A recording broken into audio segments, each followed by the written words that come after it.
Hey everybody, welcome to Go Bold. My name is Jody Tariwala and I'm your host. And today we're coming to you from Canadian Forces Base Esquimalt, and we are close to the Z Jetty. And this area of the base has some of the auxiliary or support vessels which facilitate the operations here for the Royal Canadian Navy. Specific to this episode, we are going to be talking about the large tugs which help the Royal Canadian Navy. And the class is called the Glen Tugs. And specifically, we are going to be visiting Glendale, which is one of the two tugs that are right behind me. These tugs are instrumental in helping the Navy because the Navy ships are multi-billion-dollar vessels. And so you want to be careful with them. And the Glen Tugs help the Navy do what they need to do in terms of getting in and out of port efficiently and safely. In addition to that, there are a lot of secondary duties that these tugs perform. So welcome to this episode, and I hope you enjoy this visit with the Glen Tugs. So hey everybody, I am joined by Tim Doherty, who is the ship's master, or that's the equivalent of a captain. Yes, I guess. Same thing, yeah. Right, right. Tim, thank you so much for joining me on Go Bold. It's great to have you on the show. Oh, well, thank you very much for coming down. I'd like to show you the ship and tell you a little bit about the King's Harbour Master organization that we're all part of. Yeah, well, I think that's a perfect place to start. So, King's Harbour Master, what exactly is that organization?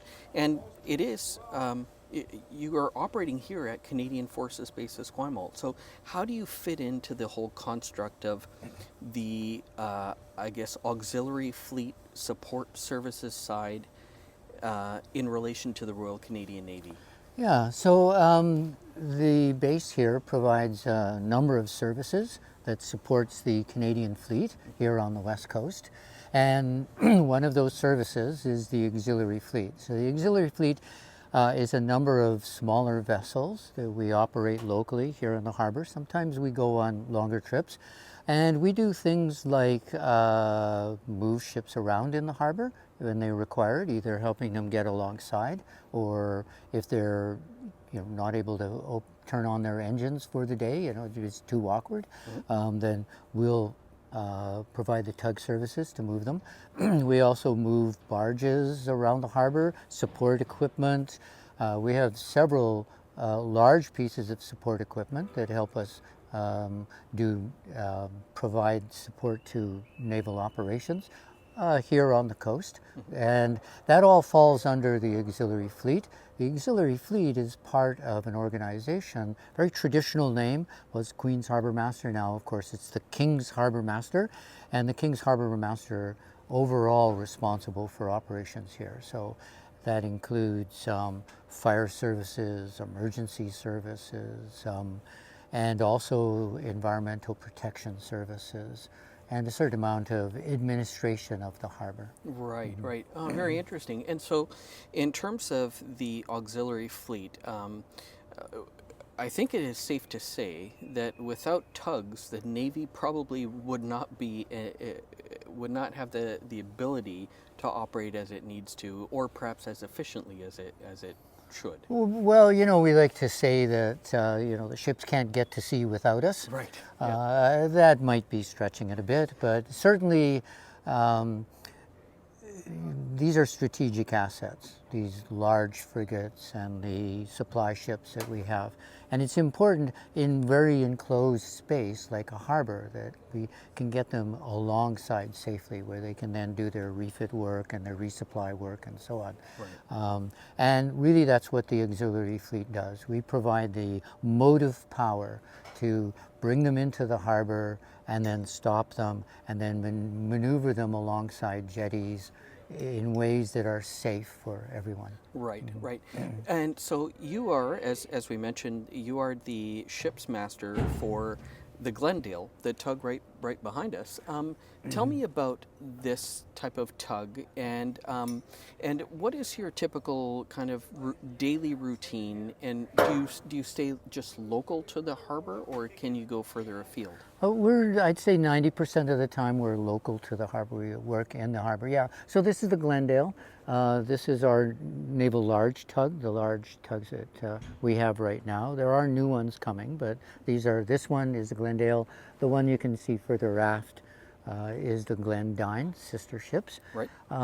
They are tractor tugs, and we use those to put lines up on ships and barges, certain things, and we then tie up close together to whatever we're moving, and yes, we do move them around. It's one of the classes of tugs that we have. Mm-hmm. We also have, you can see on the other side of the harbor there, the jetty, mm-hmm. You can see a smaller tug, that's the Tillicum, and that's a traditional West Coast tug. We use that in conjunction with the Glendale to move the larger ships. She's also capable of moving smaller barges and so on. Right. Right across from us, actually, if you just want to come down a little bit, we have the YDT 250. This is a crane barge, steam-operated crane barge. I think one of 2 left in North America. Wow. It's a very effective piece of kit. Yes, it has been around for quite a while, but then again, it works perfectly well for what we require. We use this to lay, you see these orange or these yellow things here, these are clumps. We'll put those in the water, anchor chains to them, and then put buoys out for ships to tie up to. We also use her to move things around the harbor. Got a nice flat deck here, so that's 250. Behind you, the 3 barge, which has a number of coils of wire on it. We actually use this, we wrap a ship in wire, and then we flash electrical pulses through it, and that reduces the electromagnetic signature of the ship. I believe that's right? called degaussing. It is called degaussing, exactly, right. yes. So, and there are other, you can see across, small pup tug there. That's the Parks, or Lawrenceville. We have 2 of those, Lawrenceville and Parksville.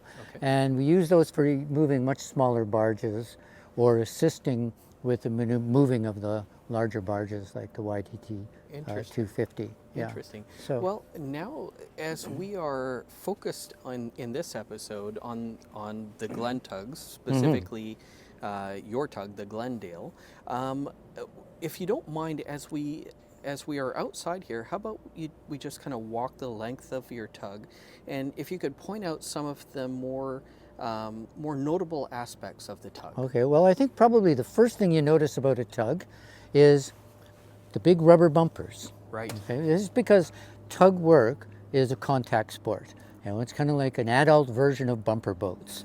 Right? And so, yeah, this is, I suppose the closest thing people might be familiar with is it's the same sort of density of rubber as you would find on an aircraft, like a large aircraft tire. Right, so we have, as you can see, all the way around the ship, we have these large bumpers, and that is exactly that reason. It's a bumper we bring when we come alongside. We want to make sure that we don't have steel on steel. We want to make sure we don't create any damage. Often we're coming along ships that are at sea. They're moving through the water. We have to match their speed, touch up close to them, put a very large line up to the ship, and that allows us to move it around. So that's probably the most noticeable thing. You know, one of the other things that I noticed just before you continue, Tim, is the actual shape of the tug goes narrower the further up. The higher up you that's go. another thing that is true about tugs. I guess you see, very heavy steel. Heavy construction. That's because we are often pushing against things. Right. And we don't want the hull to, get damaged, our hull. So very heavy construction. It's a construction that is unique to tugs, the way it's done. You'll also notice, yes, it's built a bit like a triangle. Right. And the reason for that is when the side of the tug is touching the side of the ship, often ships, it'll be another 20 feet, 30 feet above us, the top of the deck of the ship.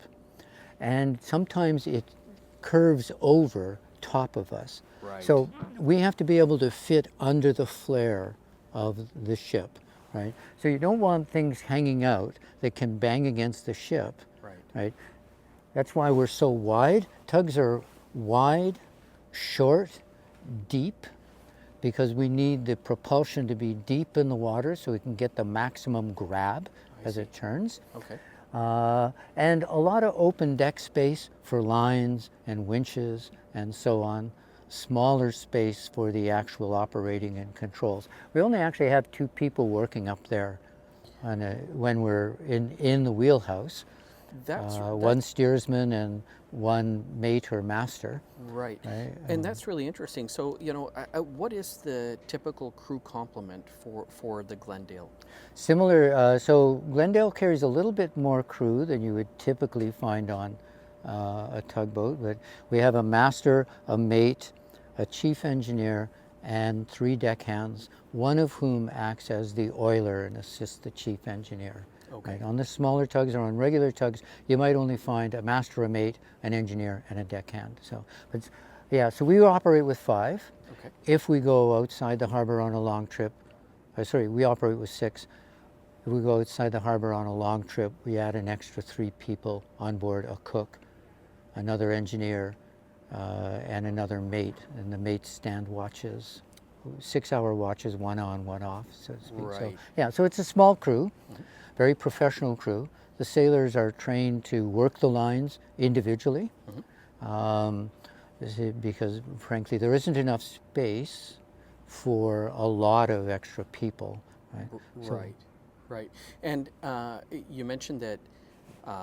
I believe typically you are in the harbor, but you can go out to sea, as you said. Yes, we do. We do. In a regular working year, COVID, different kind of thing. Regular working year, we'll do 3 to 4 away trips, which will range anywhere from 3 to 5 days apiece. We'll take one of these large barges up to another harbor, and we'll check the anchoring systems for the naval buoys that are up there. We have naval buoys in various locations around the coast that the ships can go to and tie up to. Right. It's like mini harbors, as it were, for them. And we have to go up and do a regular maintenance on those things. So we'll take the large barges. Right. We also do some away trips that are maybe a day and a half, where we'll take a ship to another harbor, say for refit, over to Vancouver or Victoria, or some of the other harbors around the coast. So those would be shorter trips. We're kind of looking at some of the aspects of your tug. You mentioned it's very strong steel. You mentioned this rubber bumper that's all the way around. I'm looking up at it. I see very, very large spotlights up above your bridge, I guess. And then also, I think further aft, if I recall correctly, you also have a fire hose. So I guess there's we could probably start walking that way, but I guess there's also that capability. Yes, there is. We have they call them monitors. It's a very large fire hose. Fire nozzle, I suppose, that we can use. We can be a secondary firefighting capability for the fleet.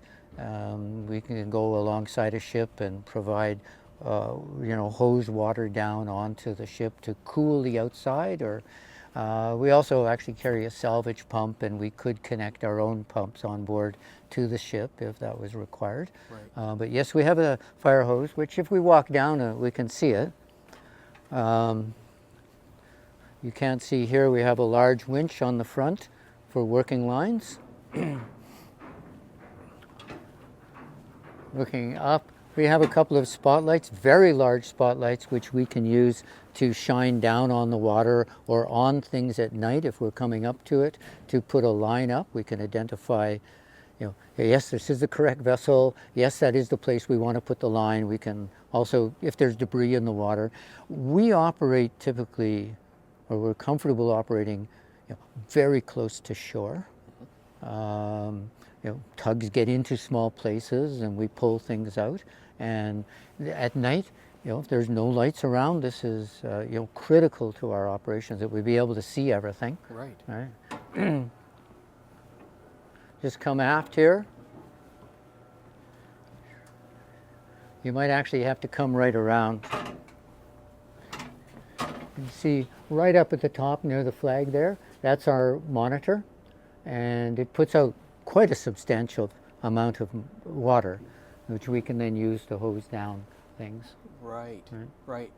So it's wonderful additional capability That's for correct, the sub, yes. or sorry, for the tug here. Yeah. And then in addition to that, you also have a little inflatable boat as well. Yeah, this is our working boat. It also doubles as a kind of rescue boat if someone were to fall in the water, or we saw someone in the water. We can launch that boat and go over to pick them up out of the water. Right. I'm just going to focus in on the boat that's on your sister tug there. Yeah. So that's the one there. So with a little 4-speed, I think it's a 28 horsepower engine on it. So pretty useful. And of course, like any tug, we have a very large winch, which you can see there, with a 2-inch extra special flexible steel wire rope towing wire. And behind that, it's called an H-post, which helps guide the wire and keep it lined up more or less fore and aft.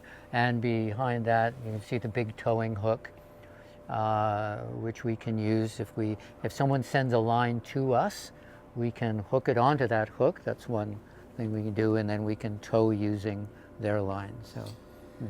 So it's, perhaps deceptive when somebody would think about a tug. You just think, oh, you're moving a ship around, and that's the bulk of your job. But there's multiple roles that you can do, and I think you mentioned even spill response, I guess. Yeah, so the King's Harbour Master, part of the organization, is the environmental EPO, in the Environmental Protection Organization, and we will support them. We have a number of vessels, smaller vessels, that we use to do environmental protection work, either dealing with spills or helping prevent spills.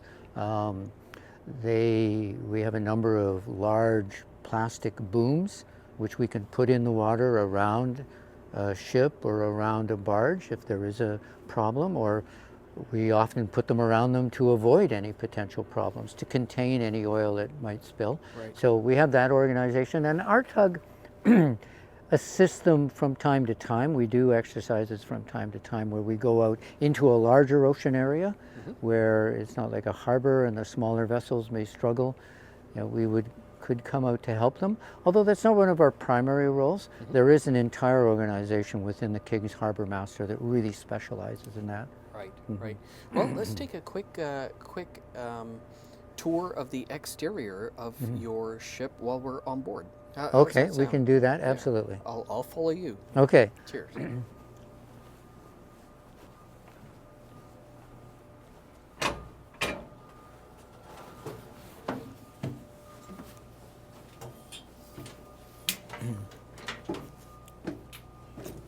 We might as well start up at the bow here. Sure.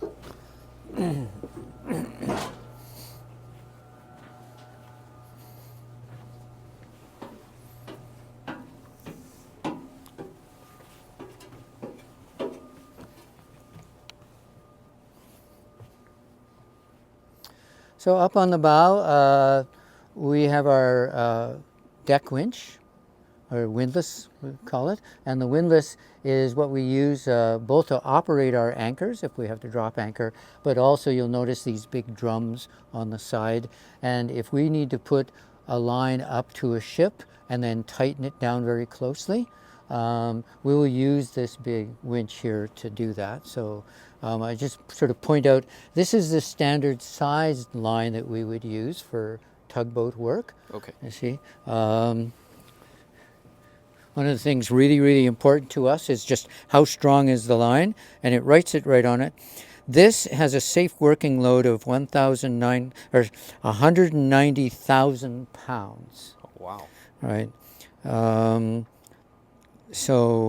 Or actually that's the braking strength, 190,000 pounds. So that gives you some idea of the amount of tension that we can put on the line or before it has any serious concern. So most of our working lines are about that size. Okay. So, and that's, just typical of tug work. Where you see very large, we call these bits. And as you can see, very, very heavy construction. Again, like our main bit up forward, our tow post up there. You can see very, very heavy construction. This is all because when we're working with like a frigate or an AOPS or a larger vessel, we're going to be exerting tons and tons of pressure on the line to move it around. And we want to make sure that all of our fittings are able to handle that kind of weight. Right. So, right. yeah. Okay. Forward, we've got a couple of working deck lights, big LED lights up here. Up higher, you can see the spotlights. And of course, we're required by Transport Canada regulations to carry life rafts. We have enough for 20. Right. Right. Which is like double the crew. Right. Right. Or double our maximum crew. I just work along the side here. It's called a heaving line. The lines that we use to work with a ship are, as you saw, quite large. So we can't just throw them up to the ship. So what we do is we send a messenger, basically a heaving line like this, and it's got a little called a monkey's fist, although it's not got anything in it actually. It's just rope. Sure. And we'll send one of these up. This is the heavy end that goes up on deck. Then they pull it and we attach it to the end of the working line, and then we pass that hand over hand up to them. So. Right on.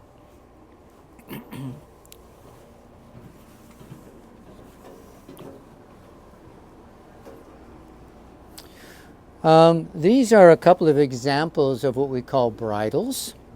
This is a new one. This is a bit older. Yes, I know it looks rusty, but it's perfectly fine. It's just, a bit of surface debris. When we are towing something behind us on the big winch, a barge or, a large item, we put bridles up. So at the end of the winch, I'll show you that in a minute, we put two legs of wire that go out, stretch up, and go on either corner of whatever we're pulling. Those are called bridles. These are good examples of the bridle, 1 3/4 inch and 1.5 inch here. So, and they're of various lengths depending on the size and width of whatever we're attaching them to. So if it's not that wide, then we use a slightly shorter legs on the bridle. Sure. So, yeah. Sure. Interesting. Down into the ship itself, we have an engine room that produces a substantial amount of heat when we're operating. So we have a whole fan system, very large fan system, HVAC through the ship to try and keep everything cool. We don't actually have AC on board. Generally, we don't require it. Right. But we do have a heating system. Right. But honestly, when we're running, the engine produces quite a lot of heat, the engines. And so we don't use a lot of heat because we produce a lot of heat, actually. Right, yeah. Okay, this is the big working winch. Okay. With originally the ship came with about 2,000 feet of wire, of this 2-inch wire here, and we obviously can roll it in or out with power. And at the end of it, it's kind of hard to see, but right down there, we have a thing called a spelter socket. Everything in the marine world has got weird names. Right, so spelter socket, and that's what we would put one of these big shackles. This is a range from about, I think there's a couple of 15 ton, 17 ton, 21 ton, 25 ton, a couple of 35 ton shackles there. That's the safe working load for the shackle. And we attach that to the end of the spelter socket, and it would feed out this way over the stern. And then we've got a couple more shackles would go on to the bridle, and then that would go up to the ship. Right. Right. So Wow. I have a few more working lines here. And this is a tow hook. We don't actually use it that much in our operations. We don't use it in the harbor operations. We occasionally might use it for towing operations, but a lot of tugs do use their tow hooks. The Voith tugs over there don't have a winch on the back, but they do have a tow hook. They would actually put the end of their tow line on the tow hook and then run it up to the ship. So slightly different approach. Interesting. Yeah. Well, Tim, this has been fantastic. It's a lovely exterior tour of the Glendale, and yeah, totally looking forward to seeing a little bit on the inside. Okay. Thank you Let's so go much. take a look. Thank you.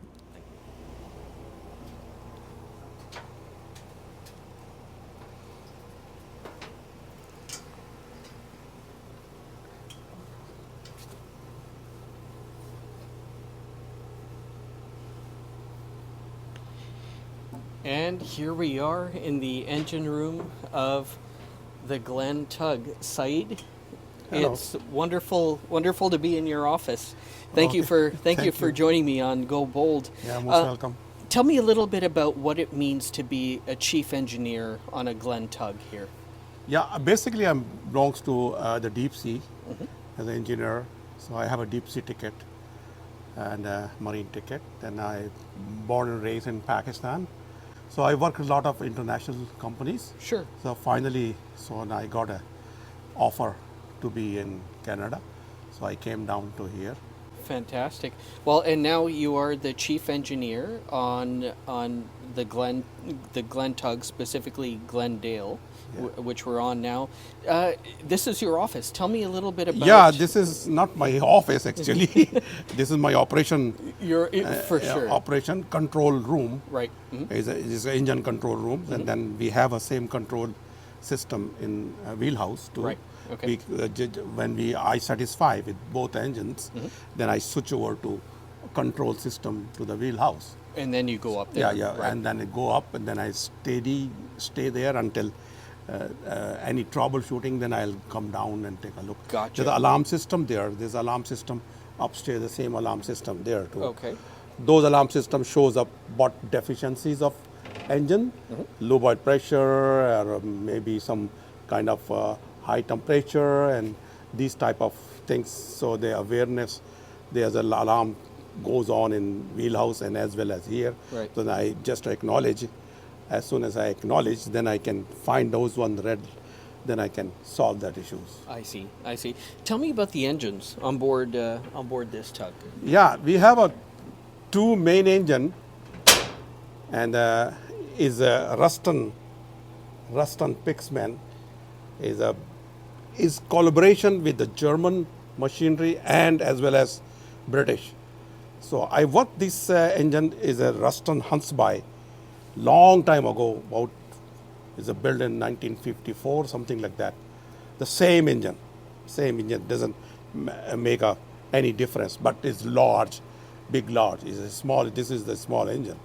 I work with large engine. I know that all engines about the fuel pump and indicating cog, injectors and the bearings and a lot of troubleshooting. I did that too, and I one of the bushes was wrong a long time ago.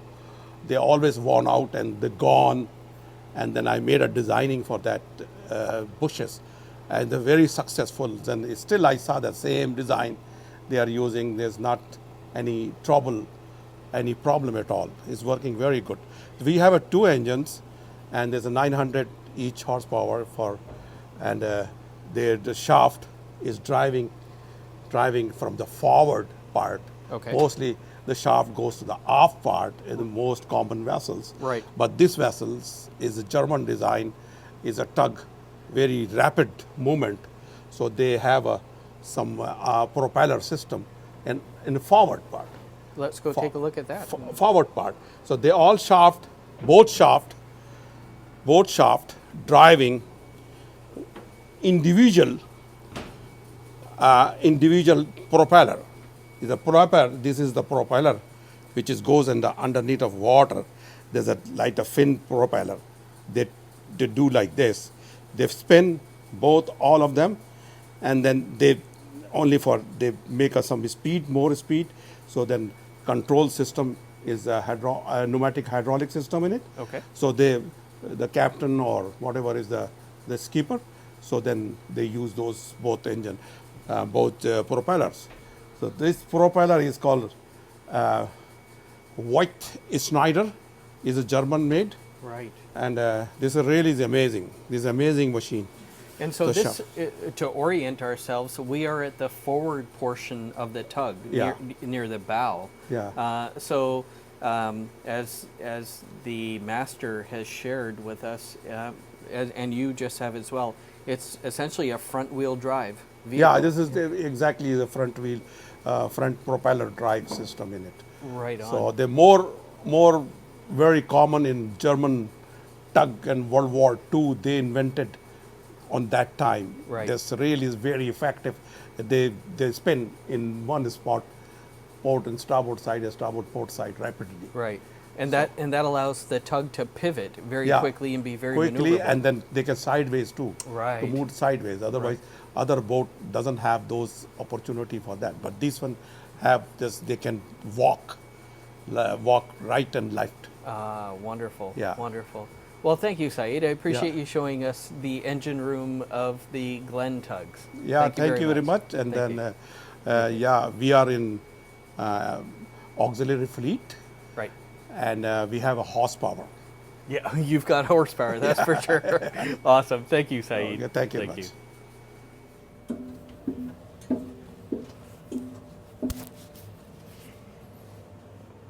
Well, good morning.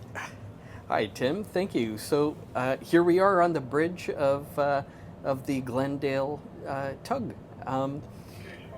I would love for you to give us a description of this is your office. Yes, it is. Yeah. So this is where the operations take place. This is how we direct the tug. And I'm just going to turn down, the radio here. Radios are obviously something that are critical to our operations. We have a number of agencies that we have to talk to, other ships that we're going to be, working with. We have a controlling organization, KHM Ops, here in the harbor.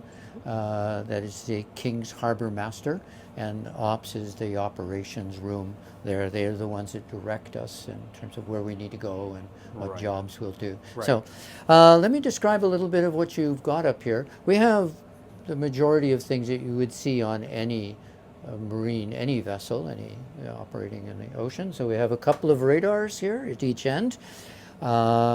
We've got radios here, a depth sounder. We have a chart plotter. This actually displays an electronic chart, which is attached to both GPS. So we get a constant every, 30 seconds or so, we get updated on our location. Actually, I think it's a bit faster, like 5 seconds. And it also shows our track and so on. And that's this chart here, electronic chart. This is actually a monitor. The main one is actually back aft on a bridge. And we have a couple of other radios, and we have, this is called an AIS. This is this shows the identities, the names of all the ships that are around us. So it's an automated identification system. And yes, we have a number of antennas up top. So, and of course, because we are a fairly traditional vessel, we have paper charts as well, back to the old days of Captain Cook and everything. Yeah. Good redundancy, right? Yes, we do. Yeah. We like to have redundancy in the marine world.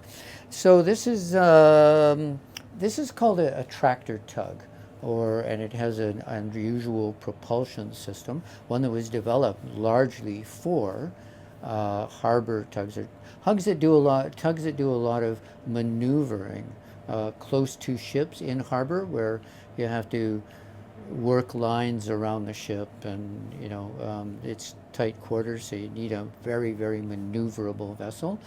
It was developed, I think, just prior to the Second World War, actually, although you really didn't see the manufacture of Voith Schneider is the name of the type of drive. Okay. A Voith Schneider drive, and developed in Europe, still very, very popular in Europe. You don't see it that much in North America here, but we have two of them here in the harbor. Okay. So what's unusual about it is it's front-wheel drive.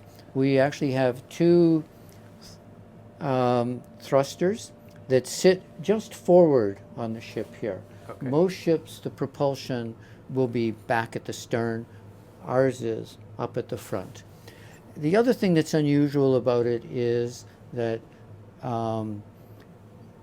it works kind of like the way an airplane wing works. We actually have two rotating discs, and there are on each disc there are 5 blades that stick down into the water vertically, and they spin. And as they spin, because they're shaped like an airplane wing, they you've ridden in the car, you put your hand out the window and you kind of lean your hand and it blows it up and blows it down. Sure. Well, this is basically the same thing, but we adjust the angle of attack vertically. Okay. And because it's spinning through the water, that creates movement over the wing, and that creates a low pressure zone on one side, a high pressure zone on the other, right? And in our case, when they're spinning in their normal configuration, that low pressure zone is on the front by the bow, Right. and the high pressure zone is on the back wing pushing forward. So it literally creates lift that pulls us through the water. Right. So that's how it works. Right. And we can, depending on, when on your hand, when you tilt it, you get more lift or less lift. We tilt the wing a bit more and we get more thrust forward, or we can reverse the spin and we can get the thrust backwards, right? So it gives you a lot of maneuverability. It gives us a lot of maneuverability. This is also our steering, right? And this is what's unusual about the Voith Schneider, is that not only, so if we're in a neutral position, then the thrust is along the center line. Right. But we can adjust where the angle of attack takes effect on that circle. So instead of being directly in the front, we could actually say, well, we want the angle of attack to happen slightly off to the side. I see. And if it's slightly off to the side, then the thrust not only is forward, but also it causes the bow to turn, right? Because now we're pulling the bow this way. Right. Right? And the more we adjust where that angle of attack happens, the more the bow spins, or the faster it will spin. Sure. Right? And we do that. This is how we adjust the angle of attack with these two sticks. Okay.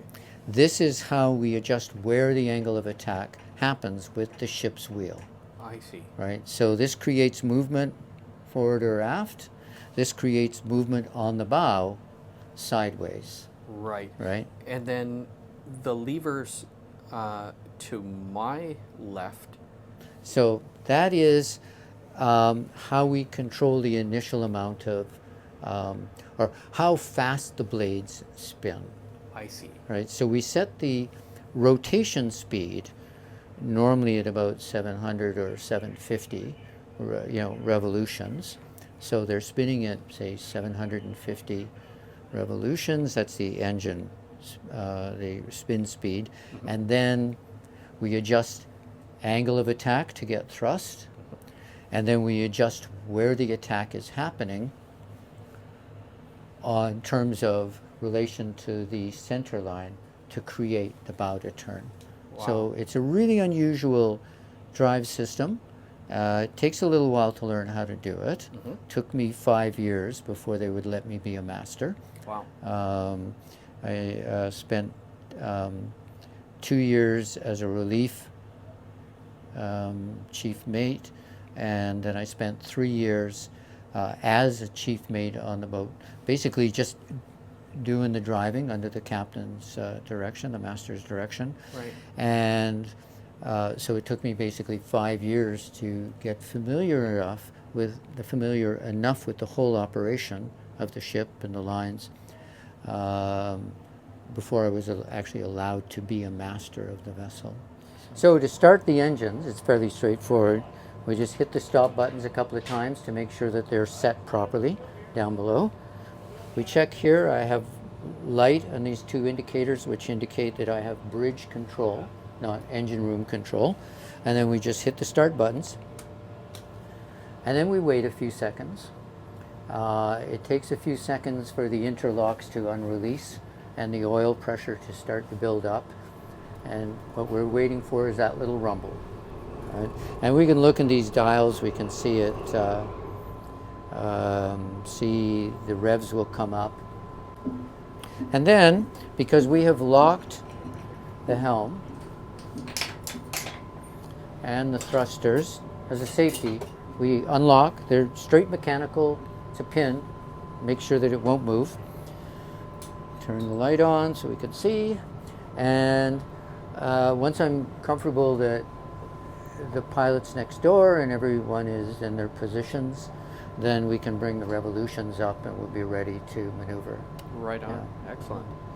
So we're just going to go out into an open space in the harbor here. Just take us out in the middle here, and I'll demonstrate how the tug is maneuvered, how it responds to the ship's helm. Wonderful. So just take us over to heading towards D jetty there. Yeah. Right beside F jetty? Yeah, where the little boats are there, little gray boats. I just want to get a little sea room on here. And you can come up to 6.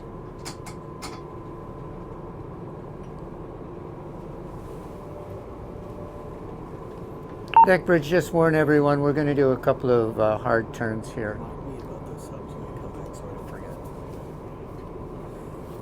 forget. Deck, did you get that? Yeah, Roger.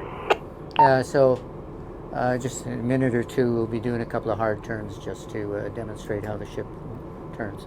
Might be a couple of rolls. Roger, thank you. Oh, did I write 12? Okay, 12. Okay, so Carolyn, what I'd like to do is just knock it to 0 and go 8 away. Right now? Yeah, right now. So our propulsion is at the forward part of the ship, so this is basically like front wheel drive. So as you can see, if we put helm on, we actually end up turning in the length of our hull, and we pivot around the back of the ship here. So just take us around and then bring her back the other way. So you can see how we spin. Tugs are extremely maneuverable. It's designed to do that. Right? So let's just steady up here. We'll spin the other way. So you're essentially spinning on the length of your own ship. On the length of my own ship. And this is really important when you've got something like a tug where we have to come up to something, get close to it, and you spin the other way, please. And maneuver very, very carefully, very quickly. Right? Because this is a combined thrust steering arrangement, you see, these two things work together. Right, and Tim, I was going to ask you to explain that. So, because I think the steering wheel, for lack of a better word, is fairly, people would intuitively understand what that is. But this, I don't know if they call that That's not a split throttle. That's something else. This is actually, they're called thrusters. Thrusters. Okay. However, our thrusters point directly down. They're actually blades that stick. Let's just head over that way at 6, please. They're actually blades that stick directly in the water, and they spin vertically, and they work like airplane wings. So if we adjust the angle of those airplane wings, we can apply thrust. We get lift the same way you would get in an airplane, or if we change it the other way, we get lift in the other direction. Right. However, in order to get the ship to spin, we then increase an additional angle on those airplane wings so that the lift, as it were, instead of being directly in front or behind, moves over to the left or the right, the port or the starboard, as it were, and the bow begins to spin. So our thrust and our direction, adjusting direction, are combined. And you Okay. can see this right here. We're going to go speed 8, come up, or rather go to thrust 8. So we are now thrusting forward Okay. at not quite maximum, and I'm going to take over all of the thrust to spin the bow. Okay, so let's spin in that direction. Okay, go 8 away. Okay, you're going to roll a little bit to do this.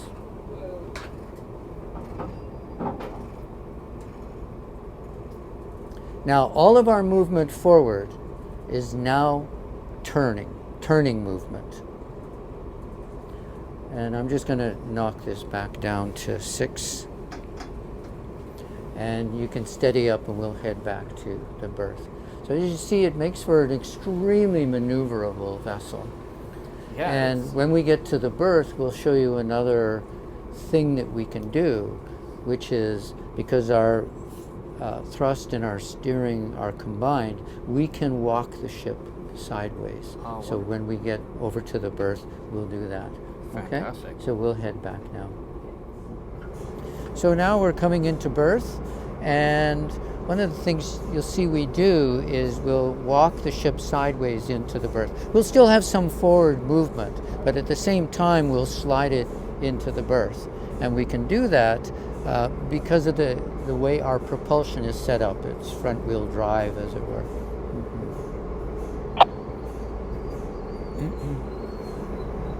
Your stern's clear.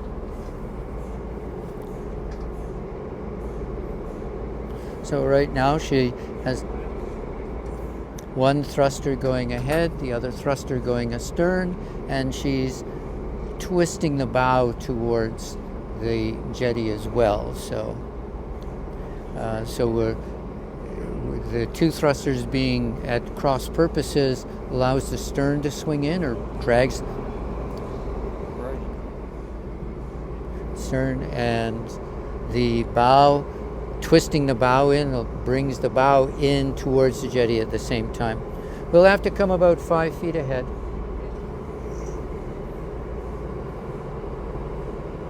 You're 20 feet off midships. This is just good. This is good. Just twist the stern in now.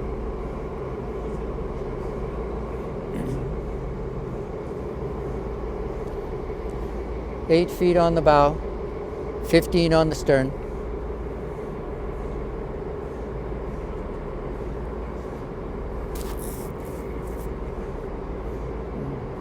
And we'll end up coming astern a bunch, but this is good. Just let her come in. Just about to touch. Bow is on. Let the stern fall in.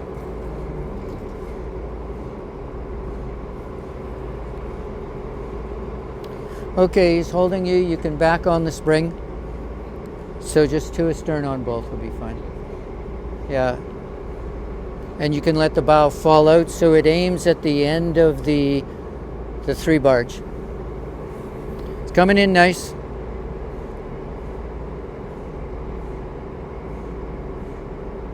Just about to hold you. Okay, nothing astern.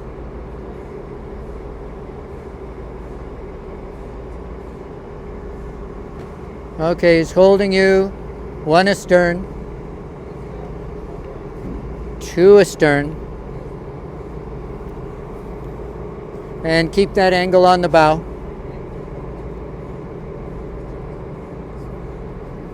Nicely done.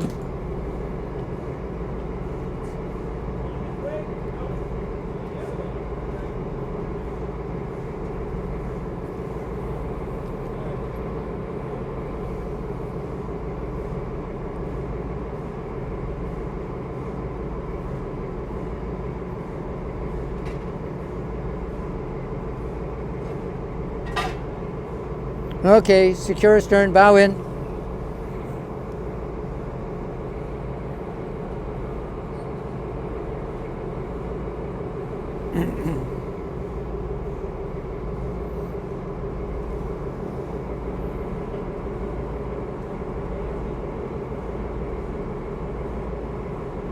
Yeah, squeeze it in hard, like 6 towards or 8 towards.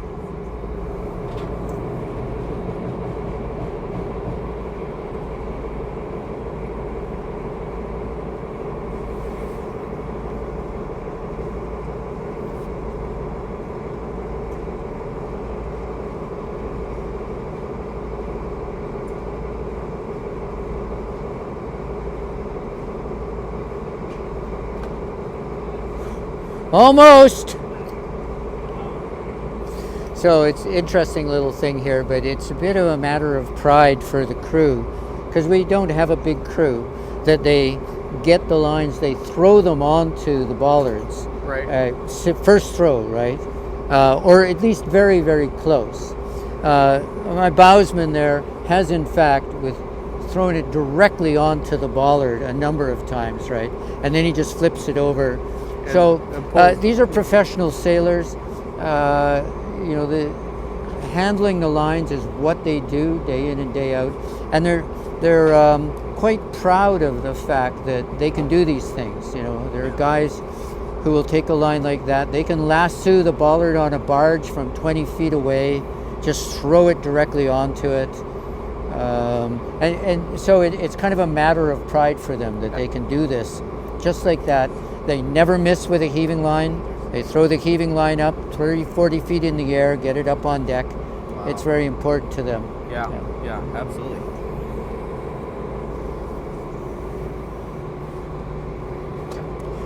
Okay, all stop. We're good to go. You can shut her down. Okay, so we're alongside. Perfect. Awesome. Thank you.